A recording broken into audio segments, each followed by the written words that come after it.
For your consideration, sponsors include HBO Max presenting Task. I wanted to ask you, is Suleiman still playing in your head? Because it's like an earworm for me now. Oh my God. Suleiman. Don't do this to me. I'm not a good singer, Kate. Sule.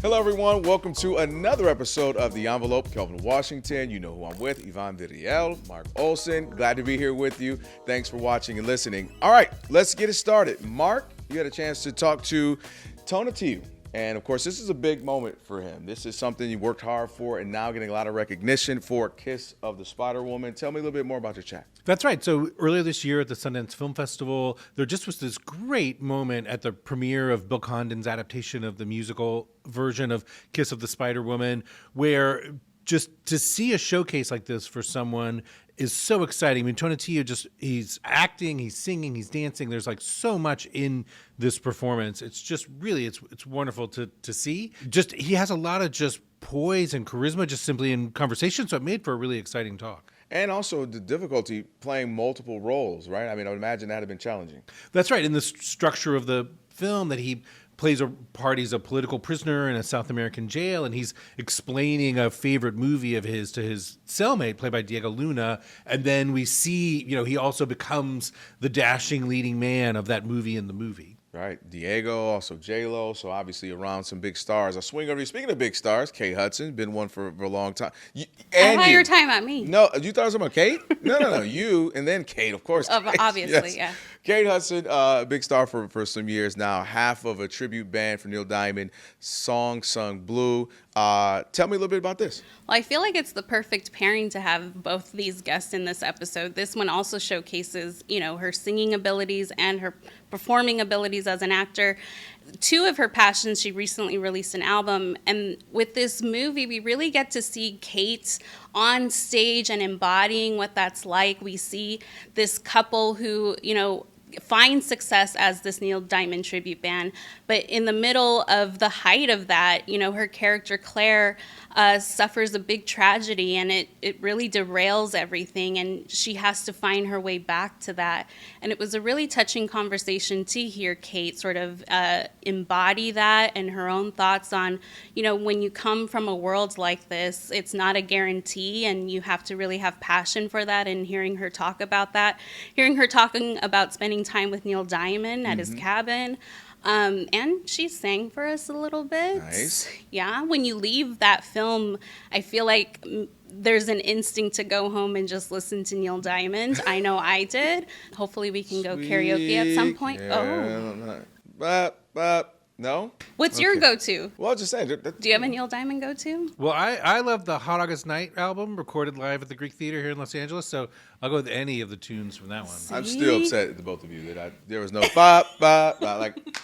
Okay, well, you know what? Hugh Jackman's character would not go for that. I'm just saying. Would have joined me or not going for you two leaving me hanging? You got to respect. He doesn't want us to start with Sweet Caroline. Okay. You got to go further than that, but I'll allow it now. Cuts? Deep cuts. All right. Yeah. Well, we'll talk some little bit more about it while you enjoy Mark and Tonatiuh.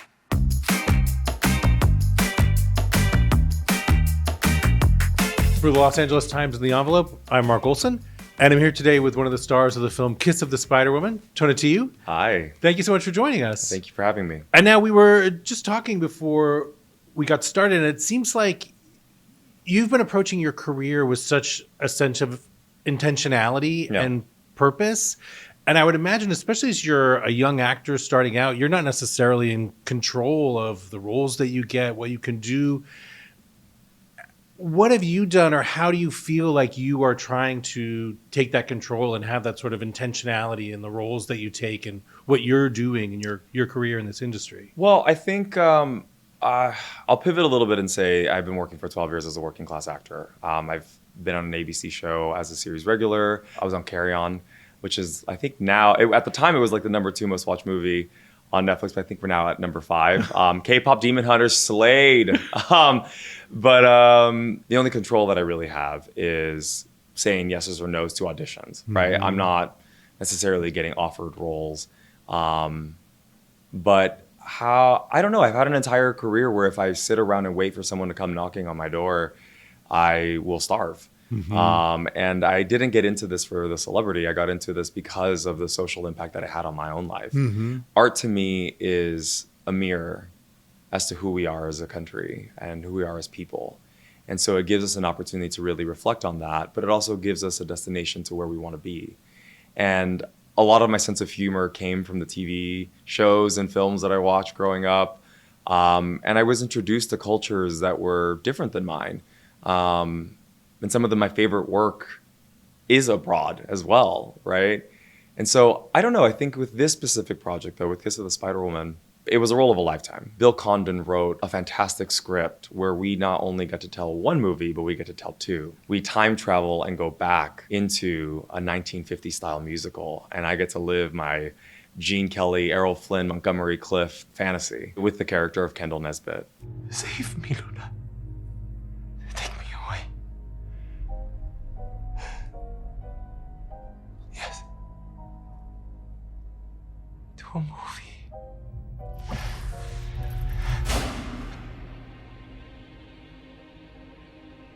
When you feel you've gone to hell in a handbasket, and the world in which you dwell's no paradise. I've some counsel I can give, you need but ask it. I'm so very glad to share this good advice. But then with the character of Molina, I get to be this almost genderless expression. Right? And in the totality of the film, I get to play the gender spectrum. Hypermasculinity, classic masculinity, very Hollywood masculinity with Kendall, a genderless expression with Molina. And then at the very end, you get a little surprise of a full female fantasy. Whether it was intended or not, the movie's being released to this very specific cultural and political moment. And in particular for you, as someone who identifies as non-binary, you're an American-born child of an immigrant family. What does that mean to you? How are you processing this moment that the movie is coming out to? It's come in waves. It's different waves. At first it was, wow, how crazy relevant our film is, and that's powerful. And when I accepted the role, we're giving the Hollywood treatment to a bunch of marginalized communities. And we're telling, truly, with our film, Latinos are Hollywood, right? In that era, in the 1950s, there weren't very many, if at all, Latin stars, especially those who were allowed to be the leads in those films, right? And so with this, we're almost kind of rewriting history and subversively saying, no, we've always been here, and reminding people of the dignity and the beauty of that. But, we also are doing that for the queer experience, right? So Molina, in my view, is what we would consider in 2025 genderqueer. And we're putting Molina right at the center, at the heart of the film. And my mission statement, and the whole reason I lost 45 pounds in 50 days, was to ensure that we can focus on their heart and their eyes and not even consider thinking about what their gender possibly could be. You're just falling in love with a form, a person. And now this role, of course, in the original film was played by William Hurt. Yes. And for you, what does it mean to you to have a queer person playing this role? How do you think that impacts the film? Well, I think that there's a lot of lived experience that can go into the DNA of a character, right? But there's also a sense of responsibility I have met so many incredible, beautiful, gender diverse individuals in my life. And so being able to center someone like that and to tell it with as much love, it's just a little bit more icing on the cake, right? And there's creative conversations as things are being built where you have to add and pitch perspectives that maybe someone missed because they don't necessarily have that exact experience, right? So I think that's where, I don't necessarily subscribe to you always have to cast the person for the thing. Although I relate and understand Molina, I'm an artist and my job is to bring that humanity to them. But I don't have to be identical to that person. That's where my artistry comes from. But I think that the reverence and the respect and that sense of responsibility is what makes this unique. Because your final number in the movie, Yeah. you begin in a tuxedo and you end in a dress. I know, yeah. And there is with a just- 26-inch waist, mind you. Okay, clock the waist. And there's just something extremely powerful about that. Yeah. Well, and I think there's something really cool about, people weren't expecting the flip with Kendall. So all of a sudden it's like, wait, that's the same guy. Here's like, now he's looking dapper with a mid-Atlantic accent. And then at the very end, it's a quite shocking revelation when, we look down the barrel of the camera and she's gorgeous. But that was the beauty of it. I mean, Molina dreams of being a Hollywood starlet, right? And I think for me as an artist, this will probably be the only time in my life where I get to play a leading lady, right? And a leading man at the same time. So I don't know, it was really special. Because Melina, and you can tell me how you interpret this, doesn't really see themselves as a political person. No, I think not at at the all. beginning of the film, and part of the journey of the film is Melina coming to realize that they are part of this fight, whether they want to be or not. Yeah, well, I think Molina falls in love.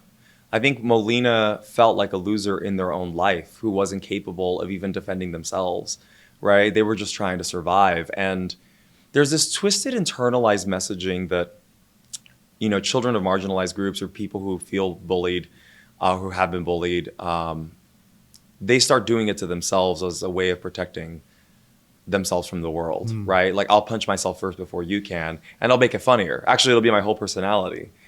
And I think that there's something healing in that. I think Molina, Valentine's character says, like, I'm disgusted when you make fun of yourself like that. Where's your self-respect? And I don't think that they understood self-respect because I don't think they experienced it before. And so it took living in a prison cell to find dignity again. And these two men who are diametrically opposed were able to drop all facades. They were stripped of their comforts. They were stripped of the very masks that they used to protect themselves and were forced to see each other in order to connect. And I think that's a larger theme that's happening in the world. I think we're constantly being told that we're divided and we're not similar here. But I think at the end of the day, we all want similar things. We want to feed our children. We want, if something, God forbid, happens to us, we don't want to go into medical debt over it. We want joy. We want community. We want connection. And I think that vulnerability is the price we pay for that connection. Welcome home, stranger. Enter Paulina Paz. Long nose, bushy brows, and eyes as dull as two wrapped caramels. I get it. You don't like her. Everyone thinks she's beautiful, but she doesn't hold a candle to Aurora. Her only advantage is her youth, which she wields like a machete. It's obvious from the way she greets Armando that they were once an item, and that she still carries a torch. The blood thins. I was at the premiere of the movie at the Sundance Were you Film really? Festival. Oh, yeah. man, I wasn't. I was fully disassociated that day. Well, I have to say, I mean, I think like many people, I went in, fully expecting, Jennifer Lopez, Diego Luna. I know that they're great, but it felt like a real moment of discovery. Like something happened in that room today, in that room where what is a time, not just that day at Sundance, but also since then, what is it the last few months been like for you to sort of feel like you really have kind of arrived with this role? I don't know if I've arrived with this role. I've been preparing for this moment my entire life. I'm an artist and I love what I do. And one of the biggest gifts that I got was I got to meet people, yes, at the top of their game, like Jennifer Lopez and Diego Luna, but every dancer in our film was a person of color, a Latin dancer, people from the Black community, and they are also at the top of their game on Broadway. And that's like the beautiful part. I've met so many artists who were just dying for the opportunity. I feel like all of us are in waiting. And so it's not for lack of talent, it's for lack of opportunity. And with this, I am very proud of the work that I've done. I don't know if I've arrived. People still have to see the movie. And I have to get the next job. So we'll see when that comes. But as an artist, though, I am feeling more emboldened to continue telling the stories that I want to tell and to continue sharing this 15 seconds of limelight with the things that I value. I think that's what my mission statement is as an artist. But what was it about this role that made you realize sort of from the start that you were going to kind of grab it with both hands? Well, I have no choice. No. After strikes, after COVID, And, I don't want to make this sound like the pity party, but the roles tend to go to the same 15 people. And I don't come from nepotism. My mom was an immigrant in this country. She worked at a Jack in the Box at a drive-thru when she first got here, but I had a dream, and she and I and a bunch of my friends and community along the way just kept pushing and trying to make it happen. And so when you get when you get three-dimensional characters and a really dynamic script, you got to take it and fight. And I wanted to give it all, and it also was so important. I mean, we're centering people who are currently being called terrorists for simply existing in this world. How can I not give them honor? This is our love letter to them. This is our way of saying, we love you, we see you, and you're not alone. And then as the movie's been coming out, you personally have kind of been doing your own outreach to get to audiences that Hollywood may not always reach. Like, what are some of the things that you've been doing? So I partnered with a couple of great individuals. It started off with my friend Ruben Garcia, who owns this incredible company called Mosaico, and we wanted to activate the Latin community and get people excited to come and see it. But then I kept thinking, I was like, man, our community has been going through a lot recently, and the country as a whole is experiencing some financial difficulties, right? So I kept asking myself, like, how do we give a little love and entertainment to folks? So I reached out. I started calling friends. I started calling nonprofits. I started calling corporations and just saying, here's what the mission is. We'd love to just gift things to people. And so we created a small impact fund where we received some donations and we handed out QR codes. I know, and many of you are messaging me on the timing of it. We're going as fast as we can, but it's literally a 3-person team. But we just wanted to treat people for opening weekend, and we gifted tickets to the LA LGBT Center because they have a youth services program. Los Angeles is one of the country's biggest population of unhoused queer youth. And it was important for me that they see themselves on screen, that this is possible for them, that they get the Hollywood treatment. We gifted it to organizations that are helping with immigrant defense funds. We gifted it to their staff because they also need a little joy in their life. And another personal favorite was the very high school where I started acting, West Covina High School, is a public school. Their teacher, Kim Battersby, was always going above and beyond, spending countless hours after school, over the weekend, and then she even had kids along the process. It is the performing arts programs that helped me see more of who I was. I felt like a weird little, I call it queerdo, in high school. And it was on the stage where I felt I could practice being other people and seeing what worked and what didn't, and to learn more of who I was. I brought them out to the Grove, and we filled it up with them, and they dressed to the 9. They all got dressed up as if they were going to a premiere of their own. It was so sweet. And after the film, I thanked them, and we took pictures, and they were crying because they saw themselves. I taught some of them, and it was so sweet. And some of them shared their hearts with me and said that they've been scared of leaving the house because of what's happening, that they're walking around with their passports, that some of them feel like they're invisible, and that with this movie they felt seen. It was really touching. For everything that you've been trying to give to this movie, is in a sense, is that the thing that you've been looking for, and that you're hoping that those audiences can receive the movie in that way? Yeah. I mean, I think watch it and be pleasantly surprised as to what the movie's about. I don't want to give too much away naturally because, of course, it's fun to be surprised at a film. But I think our film does 2 wonderful things. It does hold up a mirror, and it also reminds us of what we're really about. And it creates so much joy. I mean, Jennifer, Diego, Bill, Colleen, the incredible costumes. You get to see something that feels out of this time. And I think we could use a little Hollywood glamour right now. I know, as you mentioned, you have essentially two roles in the film, as Melina in Yeah. prison and then Kendall in the musical numbers or the sort of film story within the movie. How did you approach that? Like, do you see them as two entirely separate performances? Completely different performances. They're two different films with two different acting styles. And two different worlds to build.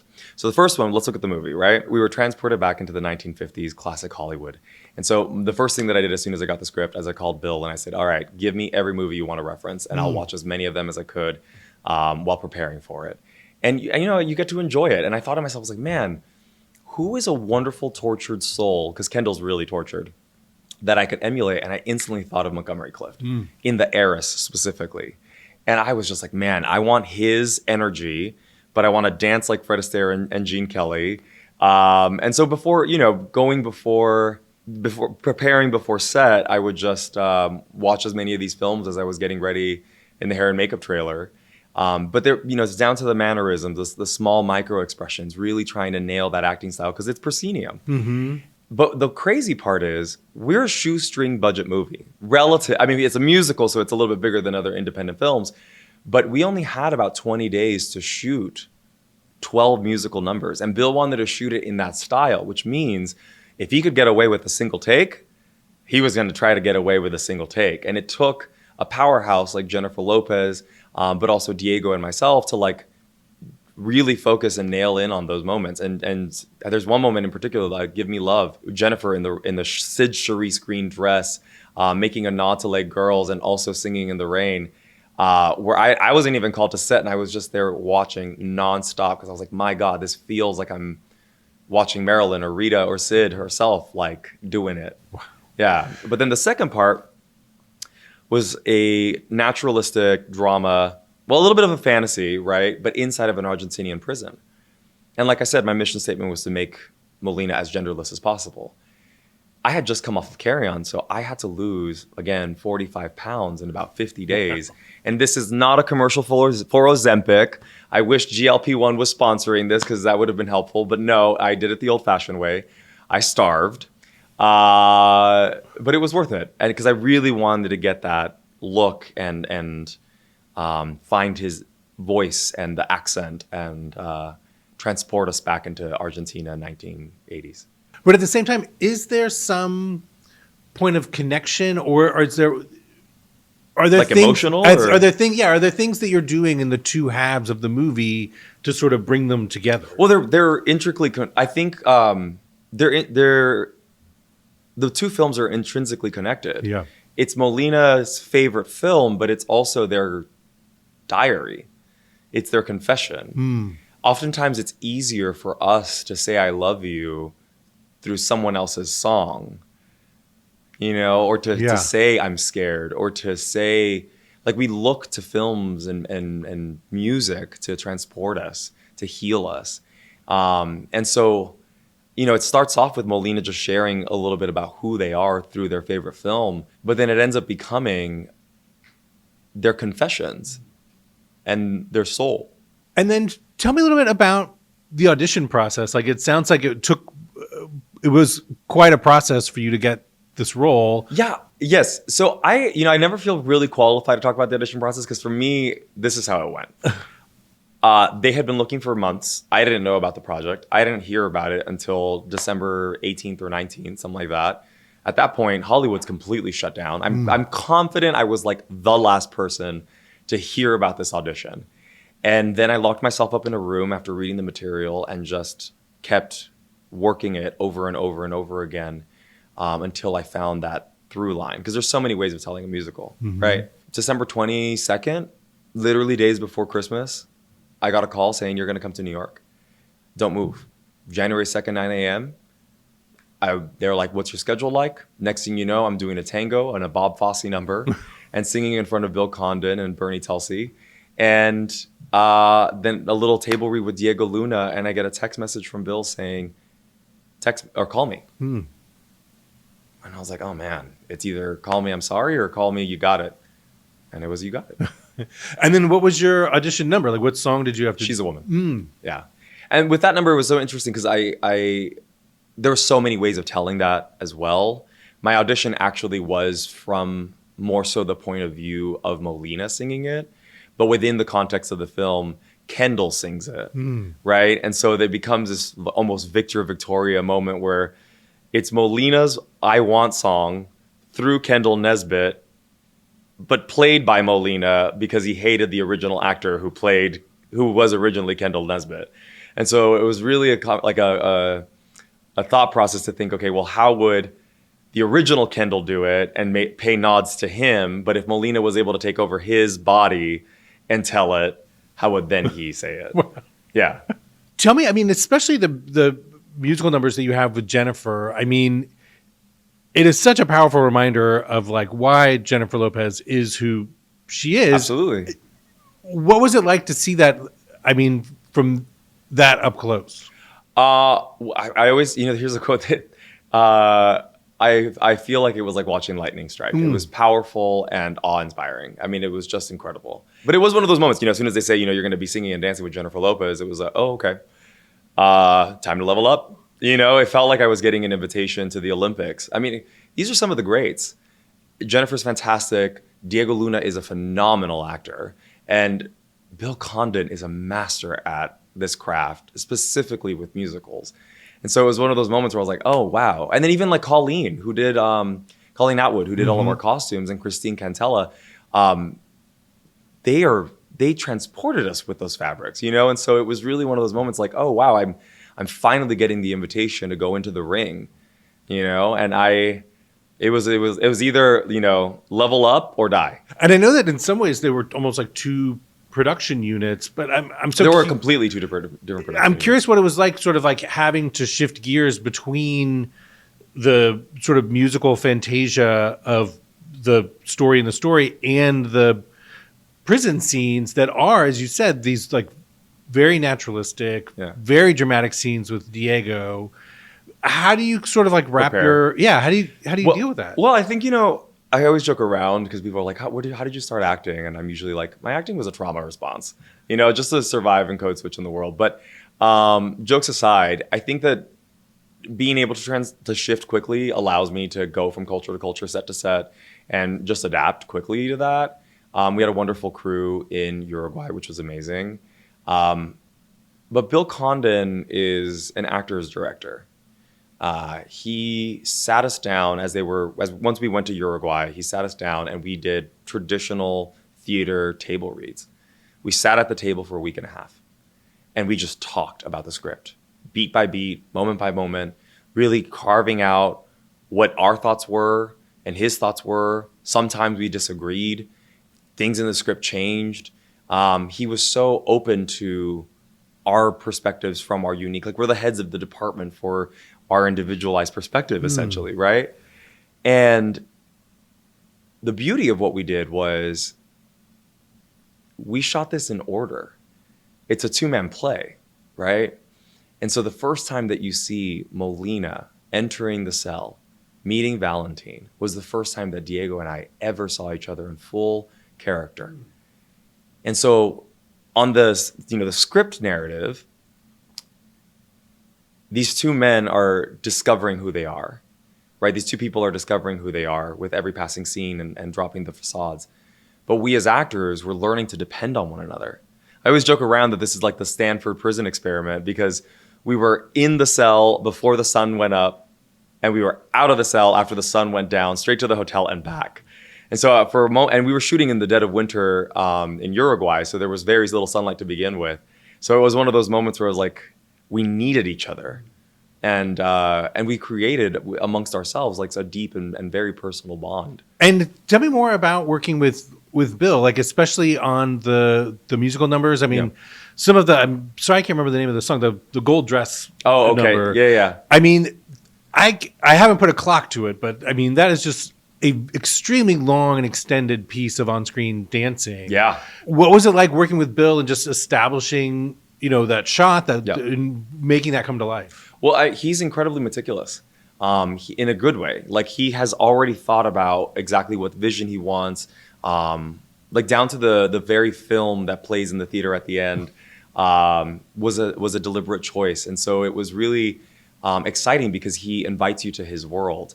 and help. And he because he prioritizes the table reads, we're able to fully understand what he's trying to sell. So then it becomes we already know, we're finely tuned to it. But we had an incredible, like everybody on the set was like, those sets alone were just glorious. I felt like I was walking into the Titanic, you know what I mean? Like it was incredible. And the choreographers, Chris Scott, Sergio Trujillo, Brandon Bieber, they also worked with Bill to basically do a dance between the camera and the dancers themselves. Because if you look back at old movies like with Fred Astaire or with Gene Kelly, specifically Fred Astaire, they would always they would zoom out just to show you from head to toe, we are dancing. This isn't edited. It's not done in the cut. Yeah, which was really, really cool.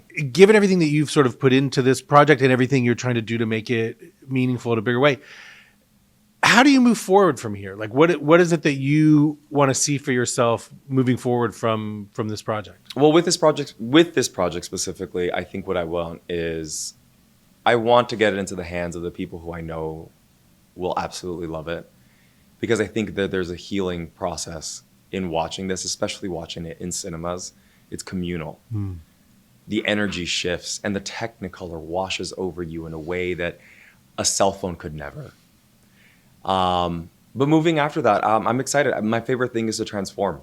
I've literally sat in theaters this weekend where people had no idea I was sitting next to them and that was me on screen. And then I wait in the lobby to like take pictures because some people, come up and then they're shocked that I'm there, A, but B, that I look so different.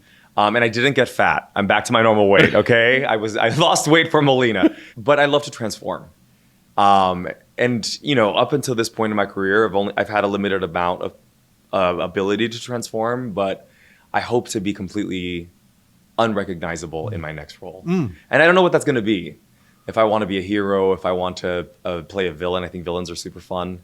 Do something like in the sci-fi world, an action world. Yeah, I don't know exactly what that is. And of course, I'd love to also go to Broadway. There's one play in particular that I've been circling now for the last 8 months, and I'm inches from putting it up. I'm inches from getting the rights. But I'm saying it on here because I am going to do that one way or another. Well, I can't wait to, not recognize you in your next Yes, exactly. role. I'm the one actor you'll never recognize.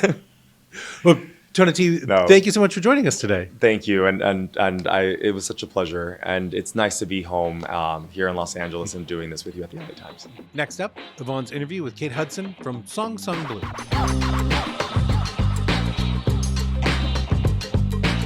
Well, thanks so much for being here, Kate. I am very happy to be here. Thanks for having me. Do you like doing podcasts as a fellow podcast host?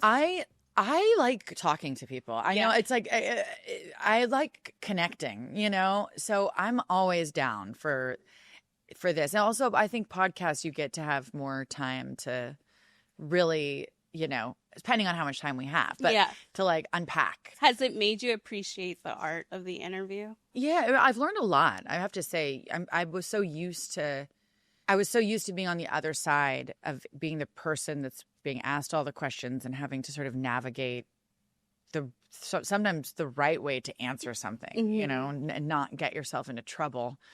And so when it flipped and we started to interview, when I would listen to our podcast, I'd cut everything out. I'd be like, Jesus, shut up, Kate. I cut out so much. I've learned a lot. I've also learned that sometimes, you got to get to the point. You got to keep everybody on track. Yeah.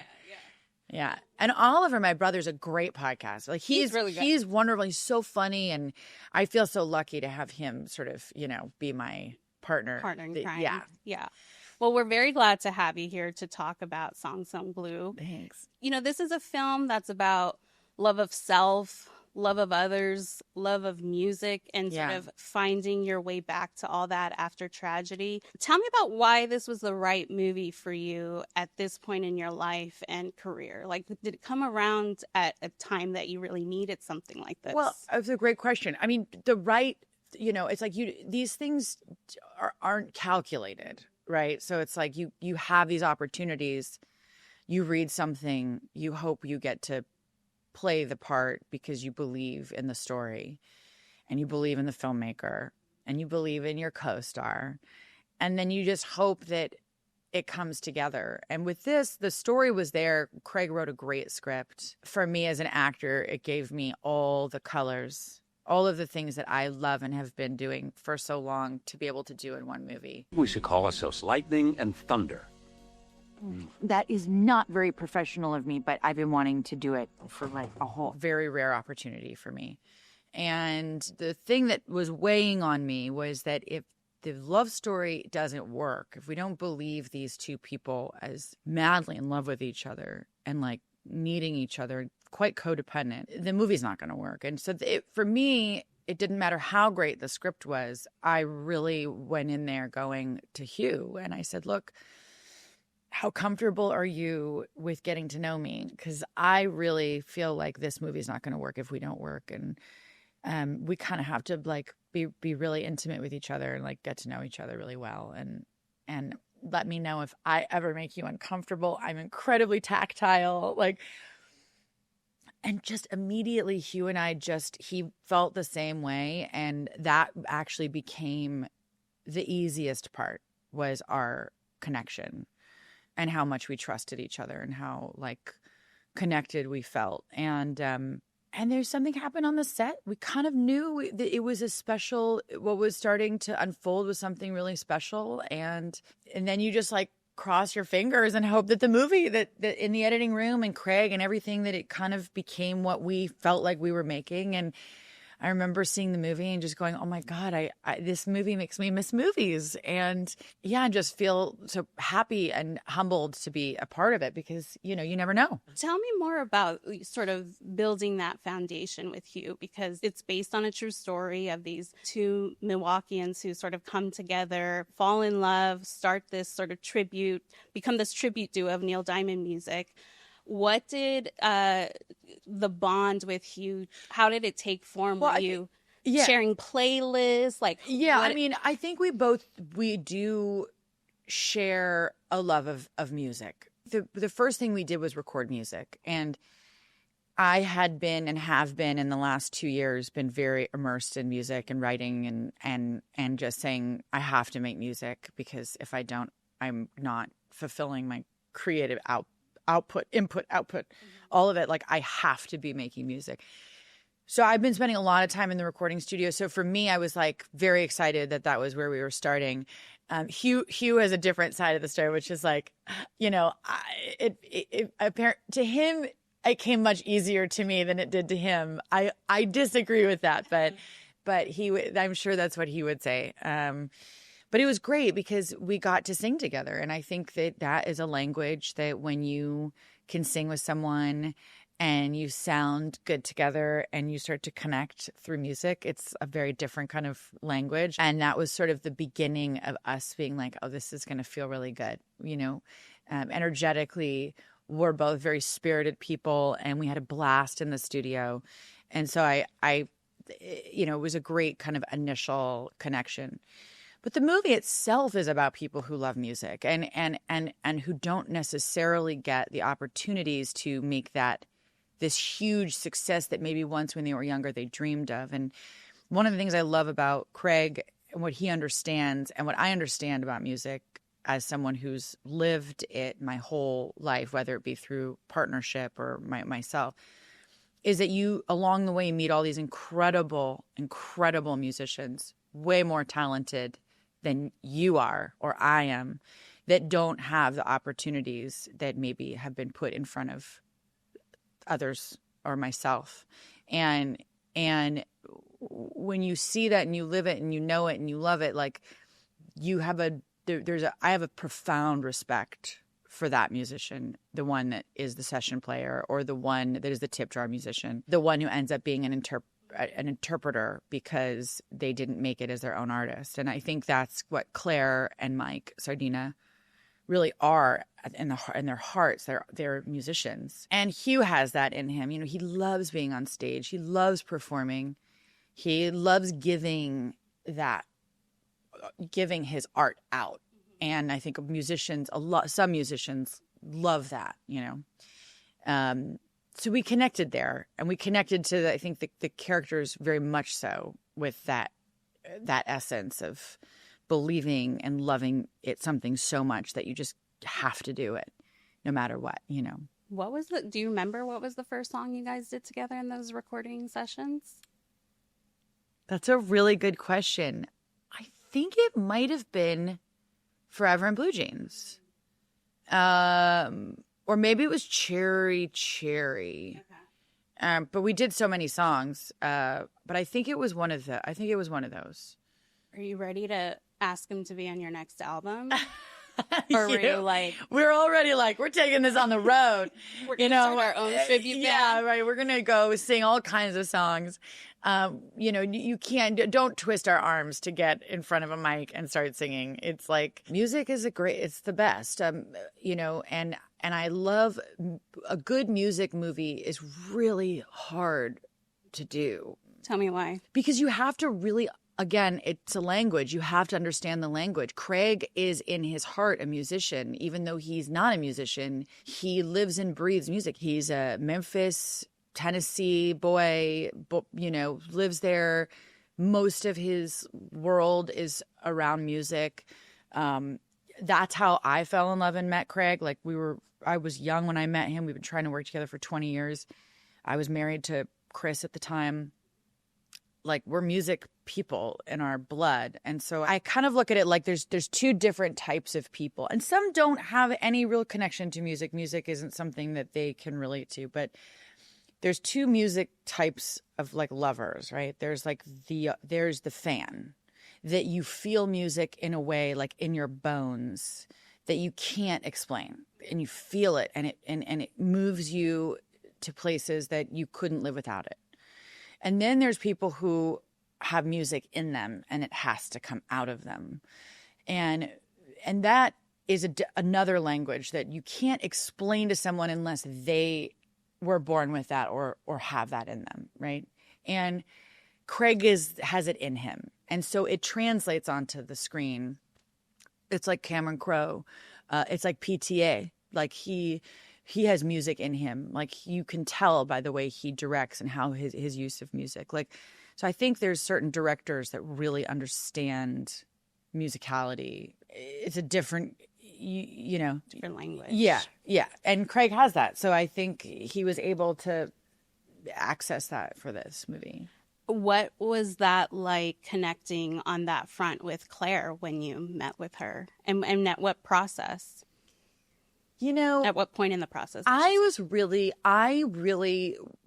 did not want to get too close with Claire because I don't want things to feel like mimicking, like I because she's not, it's not, Bruce Springsteen or Bob Dylan or any of that kind of biopic pick. And it was important to Craig too, like, to make Mike and Claire their own characters. And so, and the mimic thing for me, like, I really didn't want that to start happening.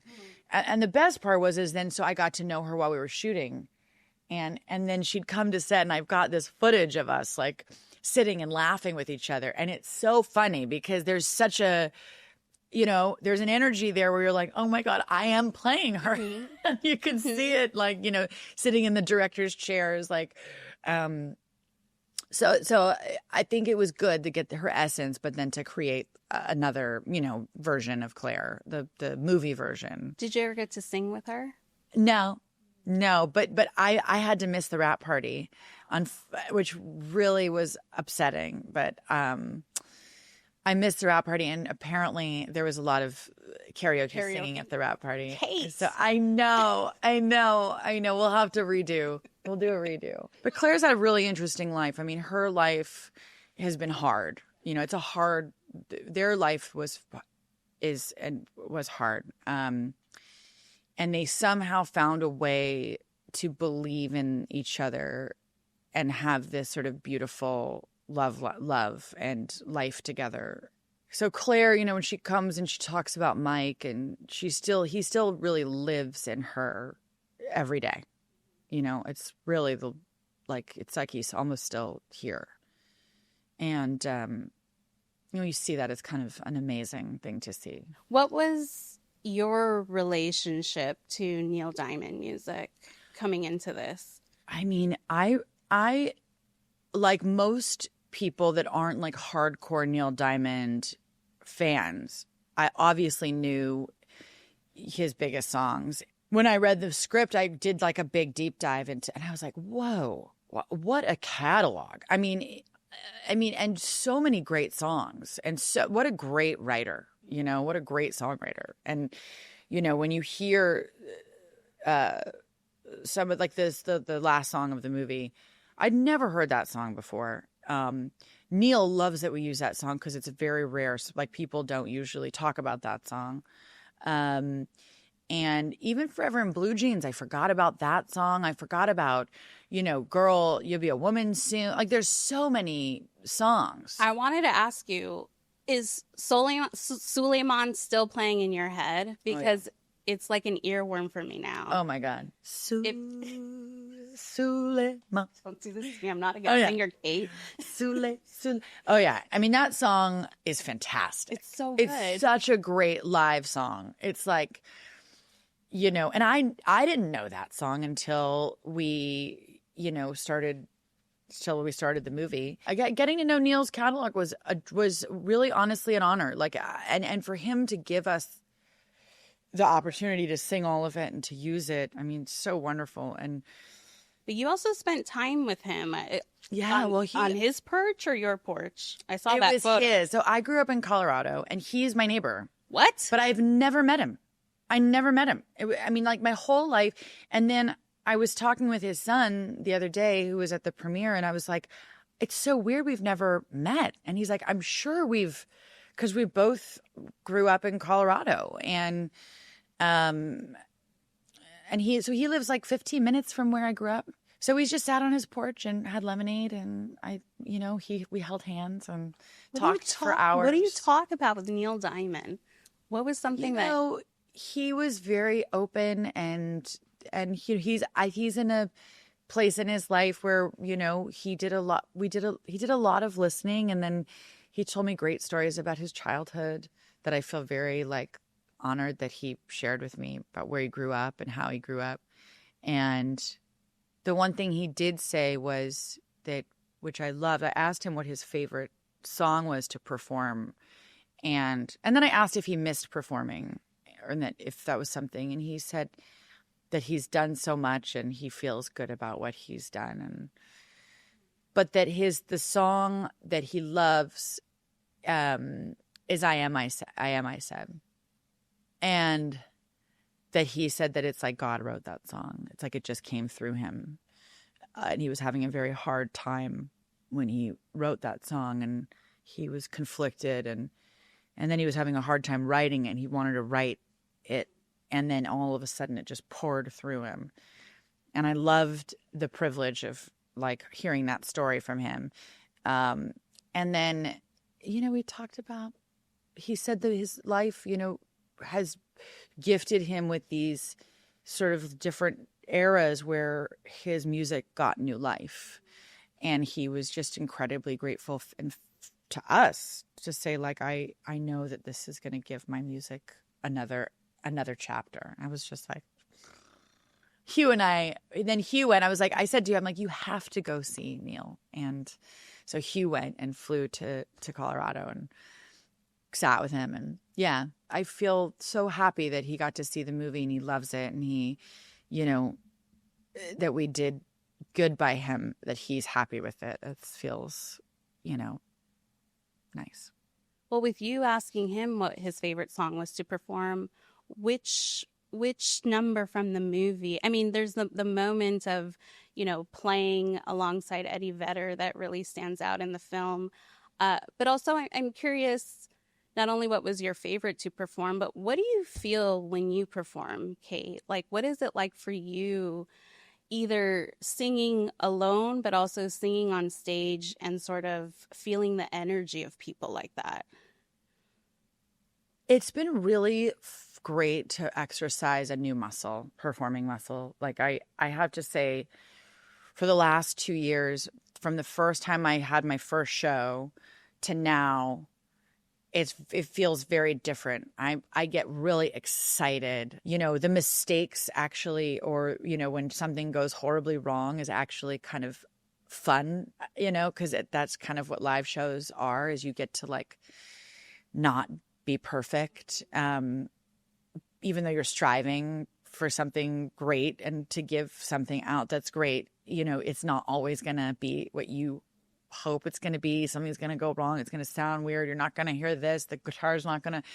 And there's something about that live experience when you're performing that just feels so alive. And then I think the one of the great feelings for me is when you see people singing your words back to you. You know, it's like I couldn't believe the first time I saw people know that I'd never seen know my music. And that, you know, I don't care how many people that is, just even one person that you can see that actually is feeling something that you put out into the world like that musically is such a wonderful feeling. Yeah, performing is a blast. You know, I singing with Hugh at Radio City, you know, you go and you get to play all these cool venues and places that as a music lover, you look around and like, I mean, what a bucket list moment to, you know, sing in this like historic venue. Yeah, it's wonderful. I'm so happy that I like had the courage to do it, because I wouldn't have had all of these experiences that I don't think I would have been cast in this movie if I didn't make music, if I didn't go out on a limb and make an album, you know? We see in the film that, you know, at sort of the height of their stardom, you know, Claire suffers a tragic accident and it sort of upends their world. And, you know, she's in a state of depression and she's sort of being confronted with, who am I? And does this change everything about who I am because I'm not up there, and how do I get back there? What was that like for you to sort of like go there, go deep in there, deep in that way? Because like, is performing either as an actor or as a singer, does that feel like if I lose that, I don't know who I am? Like, can you relate to like feeling it intrinsically as part of who you are? Like any role, there's a lot of things that you can relate to or substitute, you know, like I sometimes substitute feel, you know, something that I can't relate to with other things, you know, as my own process. Right. But I also feel like, you know, there's two things, like Meryl Streep always says, you know, it's like you have to honor the character as much as you would honor your own life. Like that's how you know, create a character. But then when you're telling someone else's life story, it's almost like a double whammy, because the pressure, you know that you're sort of holding someone's life. They're giving you this an opportunity to portray something that you don't want to, you know, obviously, let them down, especially with something as intimate and as vulnerable as what Claire went through. So I kind of felt a responsibility to her struggle and how we looked at them. For me personally, like, to have a family, to constantly be struggling to keep food on the table, to have the ups and downs of mental health, you know, and, you know, we don't really, what I love about this movie is Craig doesn't really like hit you crazy over the head with Claire's mental health struggles, but it is implied that she is up and down and is on medication and has been. And so when Claire's up, she's up, you know, and when she falls, it's pretty dark. And so, you know, for me, whether it be through personal experiences with friendships or relationships, understanding what that looks like. And also, like, trauma, everybody experiences trauma differently. You know, some people are better at it at pushing through or being optimistic in the face of tragedy. Claire, even though she is faced with that nothing will ever be the same, and like she says, it's also, there's so much to it that she, Craig always says, like, it's like, you don't want to give it away, but Claire always said, we don't say this in the movie, but Mike was a leg guy, and for Claire, really, like, oh wow, he loved her. He loved, like, he would talk about them, and when that accident happened, she felt so unattractive to him. And it was like something was lost that she knew that he loved of her. And then it just hit everything from her inability to move, to be the partner she wanted to be for him, to the kids, to the drugs, to the pain. And, it just was an awful spiral. And I think, I just wanted to do that as much justice without, with holding on to Claire's inevitable optimism. She's a very optimistic person. And then trusting Craig and his director, his working with him on just making sure that we were in the pocket, Have you ever felt that fear of it being taken away from you? Like, it's one thing to decide to leave something that you love. I'm very stoic. Yeah. I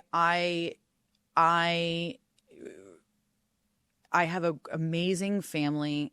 I have a big support system, and like entered this industry knowing that if I don't really love if I'm not happy singing in that Thai restaurant, then this is not the right industry for me. If I'm not happy doing community theater or doing sketches with my friends at local theater, I'm not in the right business. If you love it like that, then you are in the right business, because you know that it's always going to let you down. Be sure to join us next week. We'll have Wumi Musaku from and then there's the other side, the spiritual side, which is that I really live my life like we are all going to die. Bringing it back. Like, it is inevitable. If there's anything that's inevitable, is tragedy. Yeah, that was her.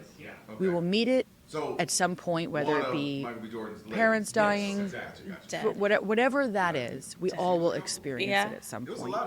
So the harder thing is where the joy sits. How do we live now with joy and happiness and intention and positive intention? Oh, I thought he was about to. It's cap something on that me with I something. really, really like. I live authentically. So no, I don't think about it, because the reality is, if I did, then I'd be living in fear and anxiety, and I choose to not do that. Give me tips, Kate. Yeah. I'm a worrywart. But yeah, look, I worry about my kids. I worry about, but I also like, I really like, it's so short. Yeah, This time exactly. is so short. It's lightning can strike twice. Exactly. It's the Claire line. Like, what Yeah. you can't live in that, Well, to wrap things up, I did want to comment on it. It really does feel like you are living in that sort of joy. I mean, between this film, the album, I know you recently recorded a Christmas song. You've got the new season of Running Point, the podcast with your brother. Best cast ever. Oh my gosh. I'm Running still Point. waiting for Something Blue. Oh my God, me too. I know. We talked. I know. You're never going to give it to me? And you know what? Ginny and I, she was just on the podcast, and we were talking about it, and we were like, can we maybe we need Emily to write us in our 40s now, Before, who's the villain in that? In Something Blue or Something Borrowed?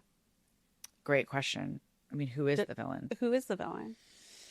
I mean, aren't we all the hero and villain of our own story? I mean, isn't that how this works? But you seem really happy. I am very happy. I'm very happy. I think I'm getting, age, I think, does that. I think you kind of start to grow up and you realize you can go one of two ways. You can enjoy your life and your life experience. I'm on the back half, Well, maybe sort of the back half, almost the back half. Suleiman, come on. But I feel like you get to a certain point in your life where you're like, you have choices to make of either, you lean into enjoying everything every blessing, or you're miserable and you get more miserable. And so I want to enjoy my life and my kids, and I love watching my kids grow up. And honestly, I love the decision that I made for me to make art differently than I was in my early 20s and 30s. It's like life presents itself the way it's supposed to present itself. Opportunities as an actor come as they do. And I feel very like it's a hard thing as an actor to be like, to wait for things to come to you, because it's, as any actor knows, like you're at the mercy. Be waiting forever. Yeah. And so, I think creatively you have to at some point make the moves and take the risks to do things your way. And even if whether they're liked or not liked, you have to do it. And so I think something happened in my 40s where I'm like, no, I'm just going to take the risks and make art and do things tell stories the way I'd like to do them. And enjoy it and really enjoy what it is, It's magic. Making movies is magic. It really is. You can tell when people love doing them. Mm-hmm. You know who those people are, and you interview them. You can tell when someone's in it for something other than the art form of it. Telling stories is a magic thing to be able to do, and sometimes we get them really right. Sometimes we get them horribly wrong, but we got to keep telling stories, So yeah, I'm happy. I'm in a good place. Good. Well, thank you so much for taking the time with us today. And this congrats on the movie. Thanks. That's this week's episode. Make sure you join us next week. We will have Wumi Wasaku from Sinners and Joel Edgerton in Train Dreams. We'll see you then.